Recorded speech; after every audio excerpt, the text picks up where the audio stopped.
Hey everyone, Tech OG here, representing those who are 50 and up who love their tech. Yes, this is the GPD Win 2. Yes, I'm using it in 2025.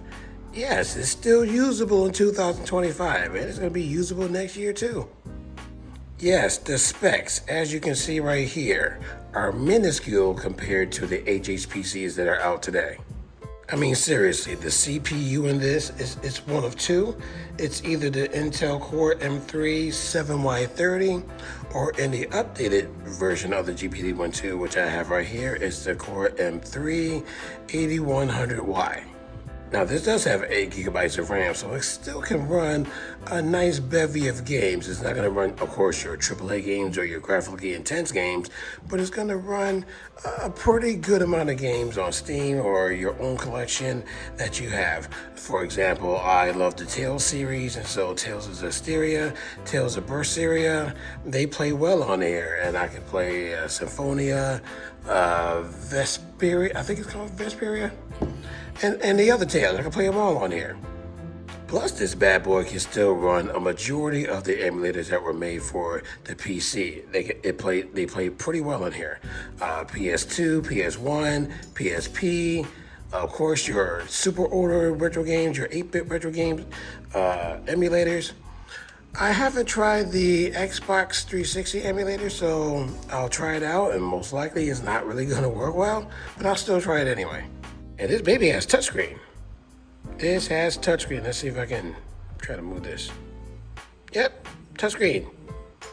And a nice vivid screen too. I got a nice little mouse to use for it as well. So small computer, small mouse. It's absolutely fantastic. But why do I keep coming back to this over other HHPCs that are out there? Because I even own a GPD Win 4 that is light years more powerful than this.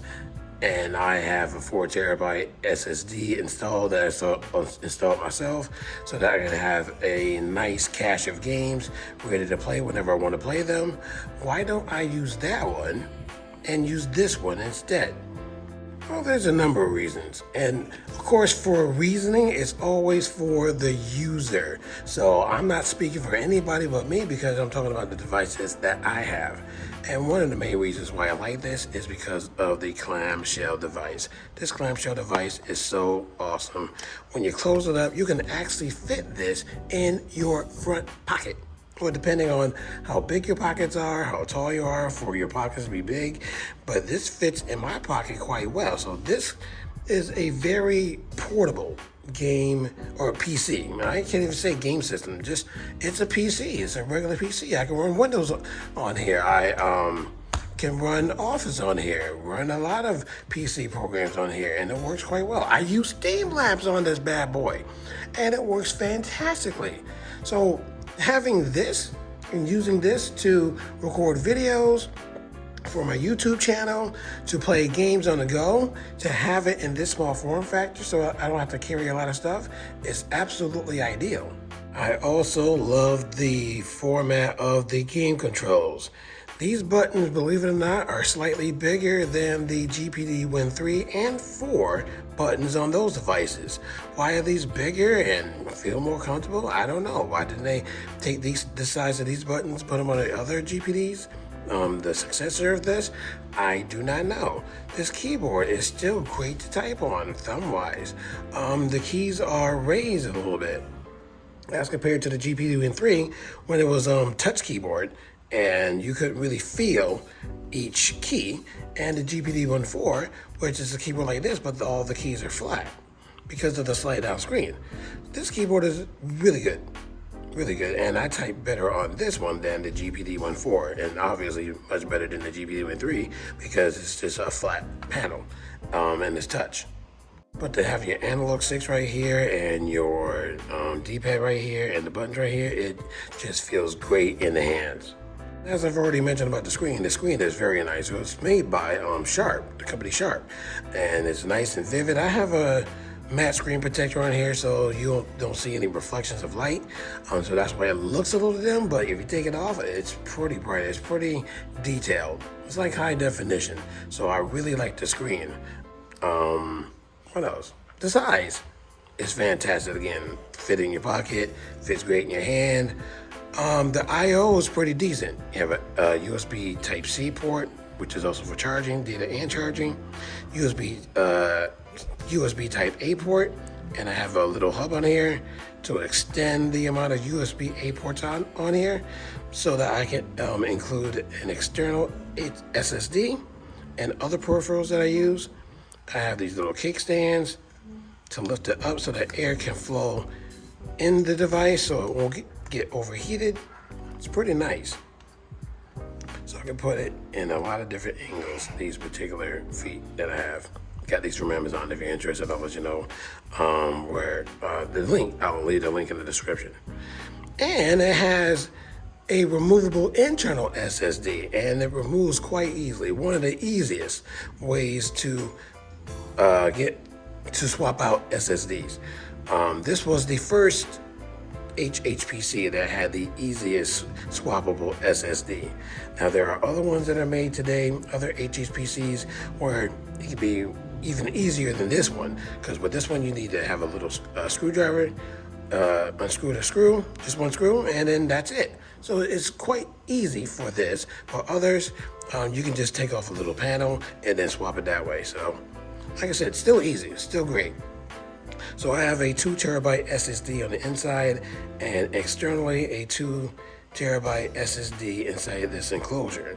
So the SSD is an M.2 2242 SSD. So they're about this big. So they're not very big at all. But on Amazon, you can get an SSD up to 4 terabytes large if you ever wanted to do that. I mean, that is interesting. I may get that for myself for Christmas. Replace this one so that I can have 4 to 6 terabytes of space for my games. And it has a micro SD card slot. And with micro SD cards, you can get up to 2 terabytes of storage on an SSD card, which is amazing. I have the SanDisk 1.5 terabyte in here. So I have 2, 4, 5.5 terabytes of delicious games on this device. The LR 1, 2, and 3 buttons are kind of small, but they're big enough for you to actually use, and they're very responsive. Some of the buttons click, but they don't click loud enough to get on your nerves. It does have decent dim and brightness, so if you're playing at night, you won't disturb your significant other. But one thing that will disturb anyone that plays or uses this device, the fan. Because of how small this is, the fan is basically on overdrive all the time. The fan is loud. That is one of the biggest gripes of this device. Even if you install the cooling module for this that was made by fans of this device, the fan, I mean, it did run cooler, but the fan, I mean, I think they switched the fan, so maybe it did run a little bit softer, but it's still loud because it's a small device and it has to cool the insides, it has to cool the chips. And so because it's so small, the fan has to take in a lot of air. And I'm telling you, it's very loud. So a lot of people are deterred by the fan noise, and so they don't want to use this, especially if they're playing a graphically intense game. But here's a cool thing that I discovered for this, because again, the fan base for this, when this came out, the fan base was huge. I mean, I think this raised over $3 million on Indiegogo when it was introduced. And I forgot what year it was introduced, but this is a pretty old, but like I said, capable device. I'll leave information if you want to know, but just look it up. It's been out for a hot minute. But there's a program, I'm trying to find it. It's on here somewhere. I thought, there it is. It's called Notebook Fan Control. Someone created a script for this program for the GPD Win 2, where you can control the fan. You can control the fan of this device. So if I wanted it to run faster, because right now I got it at 52%. Watch when I raise it. Or listen. You hear that hum? I just controlled the fan. What? So this is absolutely capable. I wanted to turn it down even lower. that alleviates the biggest gripe about this device. So this is absolutely usable, I'm telling you. But again, it's not usable for those who want to play AAA PC games, want to play graphically intense emulators that plays graphically intense games. So anything like that is most likely not going to work on here. But if you want to play some Nintendo games, check. Super Nintendo, check. Sega Genesis, check. Sega Game Gear, check. PS2, check. PS3, check-ish. Certain games. Tales games, yes. Other games, not so sure. But if it's not graphically intense, yes. I do have God of War 3 Ascension. Never even tried it on here. Don't even want to try it because I already know that it's probably going to run super slow. And the fan is going to be on overdrive. So I'll just stick with the games that I like to play that are light and right and quick to play, especially when I'm here at work and want to get a quick play before my next class comes in. And right now, I got some time. I got another hour before my next class comes in. So I'm about to play a game that I've been playing for a while that I need to beat. Hero Emblems 2, playing on here, and it plays fantastically on here.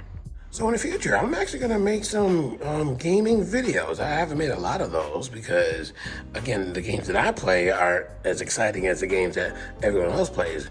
I'm actually going to try Silk Song on here. So what's it called? Dang it, what's the name of the game? Hollow Knight, my God, brain fart. Hollow Knight Silk Song, I'm actually gonna try it on here, see if it runs. Most likely, it's going to run. So it's gonna be playable. So I'm gonna be making a lot of gaming videos to show you what I actually play on this device, to show you how cool it is to use this in 2025 and beyond. And that, my friends, is the end of this video, letting you know that this is quite usable and playable today on the current day. And I'm actually setting up a Rio Jinx emulator on here too to see how well this runs on the device. And please excuse all the booming. We have some construction going on there trying to fix the roof of the school.